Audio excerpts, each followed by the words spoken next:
What's good, y'all? It's the Receiver Teacher back again with another class in session episode, and today we're going to be talking about the blade technique. Alright, so what the hell is that? It's basically just dipping your front shoulder. Alright, it can be used at the line of scrimmage or down the field as a secondary release. But before we even start, I just want you to hear it from the GOAT. Alright, because you never want to give the DB your chest. Alright, so we're going to listen to the GOAT. I'm not going to just come straight at him just like Because you're giving me all this. all my body. Okay. So I'm going to try to make myself look skinny as Okay. possible. So, and I'm here. And once I get here, Once you get there, I'm going to cut you back off. Alright, so like you just heard, it's basically just getting skinny. Alright, so dipping your front shoulder, think of it as like the blade of a knife. Alright, you're getting skinny, you're cutting through. Alright, now this is another example. This is Doug Baldwin, and this is very useful when you know someone's going to jam you. So right here, this looks like a quick jam alignment. Alright, quick jam is, right off the snap. He's lunging at you, trying to, press you at the line of scrimmage. But Doug Baldwin can see that. He's got his eyes up. And you'll see right off the snap, he'll try to lunge at him, and he just makes a miss. All right, he's getting skinny, reducing his shoulder, and now he's got a free release. But if he actually ends up scoring on this play, I don't have the full clip, but he ends up scoring on a deep over. So, all right, so how do you practice this? It's pretty simple. These are our guys at Born Baller Academy. Just have a partner, shoot a hand, or if you don't have a partner, you can just use like a goalpost. If you're at a field, you can use the goalpost. Just practice getting around it, restack, like Jerry was saying, and it's pretty simple. That's it for the blade release or the primary blade. All right, a blade technique that you would use at the line of scrimmage. Now we'll get into secondary blades. All right, second level blades. Now, when you're going up the seam, facing zone coverage, all right, there's going to be like linebackers, DBs trying to reroute you. So right here, the linebacker, he tries to get a hand on, but Greg Jennings does a great job of getting skinny using a blade technique right here. So you can see his opposite elbows going back. He's ripping his opposite elbow back.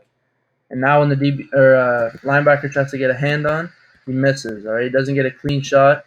And now he's able to wrap that linebacker and go into that opening, middle of field open, and the two safeties weren't able to close on Greg Jennings. All right, so right here, this seems like a little minor detail, but it can be the difference between a catch and not a catch, and in this case, a touchdown.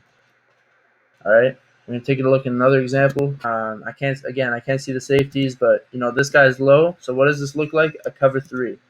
And what can you expect in a cover three? This guy's got to get a jam on someone. All right, he can't let receiver go easy up the seam in between this deep third player and the middle of field safety with a free release. So he's going to try to get a chip on you, and that's when the blade release is very effective. All right, so he comes off.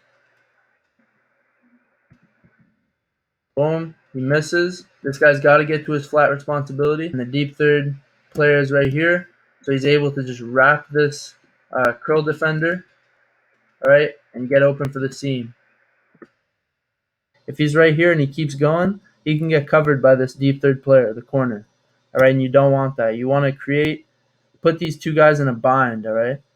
You want to be right in the middle of the seam, all right, in between this guy and the middle of field safety, all right. He's off the screen, you can't see him, but this is a great job of restacking and wrapping this curl defender.